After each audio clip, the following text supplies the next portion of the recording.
Hi, my name is Diane and welcome to Recreation Outside Las Vegas. In today's video, we are doing Field Trip Friday, where we explore the Old Mormon Fort in old downtown Las Vegas.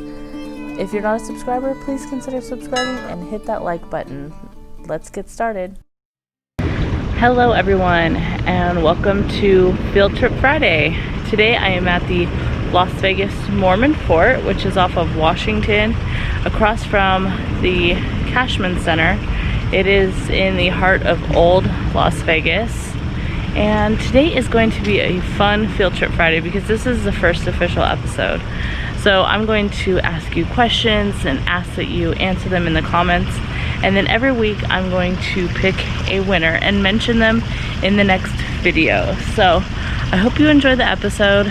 Stick around and let's get started. Alright, make sure you watch until the end because all the answers to the comments will be at the end of the video on the picture slide. Alright, so more than 150 years ago, this spring actually created an oasis in the desert which attracted a lot of people.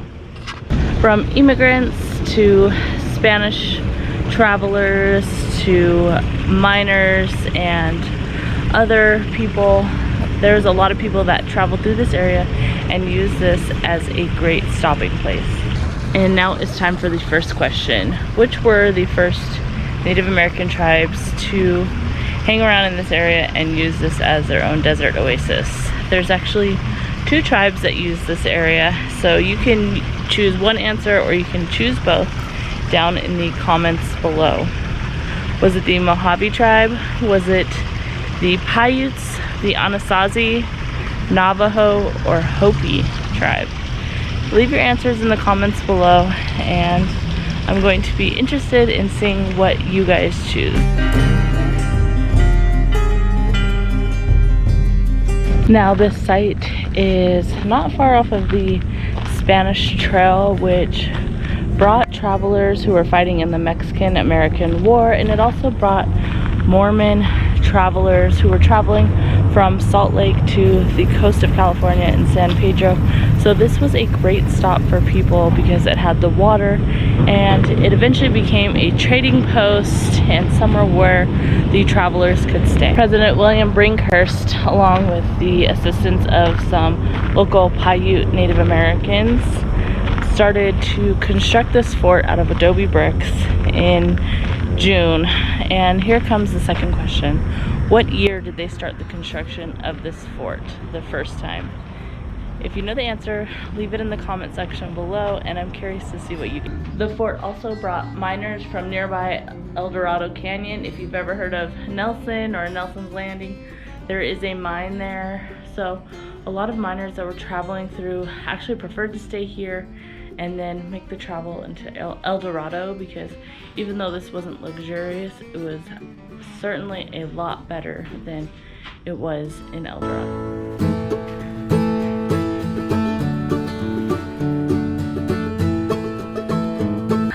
I have a fun drawing challenge for the kids. If you can draw your family living here while this was a fort or a ranch, make a drawing and send it to the email in the first comment that is pinned. I'll also leave the email address below in the description. But make a drawing for me and I'd love to feature it in one of my next videos. Could you imagine living here and working here? It's actually pretty cool in here right now. You can see my face is red. It's really hot outside. It's at least 100+ degrees outside right now, but inside this room is actually really cool. The walls are so thick. I'm actually going to show you how thick they are. I can't even reach the other side. Only parts of the eastern wall and the south bastion remain today, but it is so incredible that they were able to preserve this and make this into a state park and save it for, you know, future generations to come and visit. During their time here, Mormon settlers actually tried to divert the water from the spring into the eastern side of the fort and create a farm, but in 1957 all of their crops died and it caused the Mormons to abandon the fort.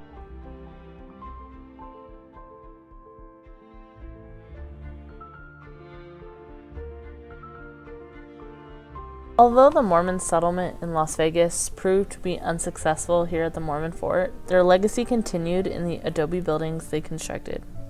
In 1861, the fort was used as a store for travelers by Albert Knapp, and in 1865, Octavius Decatur Gass acquired the site of the fort to be used as a ranch.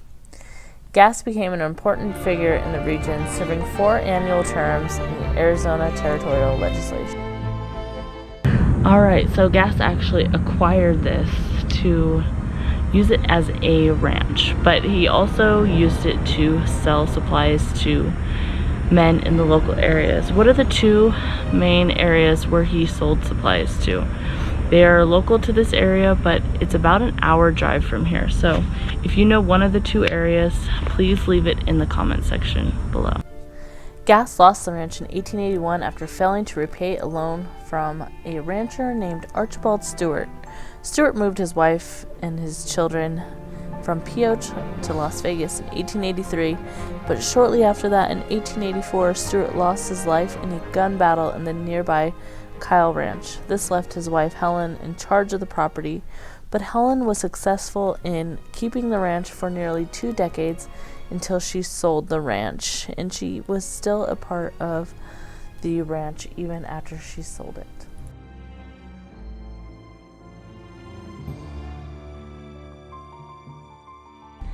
And now comes time for another question. After Helen sold the ranch, what did this area become known as? And it is still known as this area. So if you know, leave it in the comment section. Behind me is the first flag that was ever flown over Las Vegas.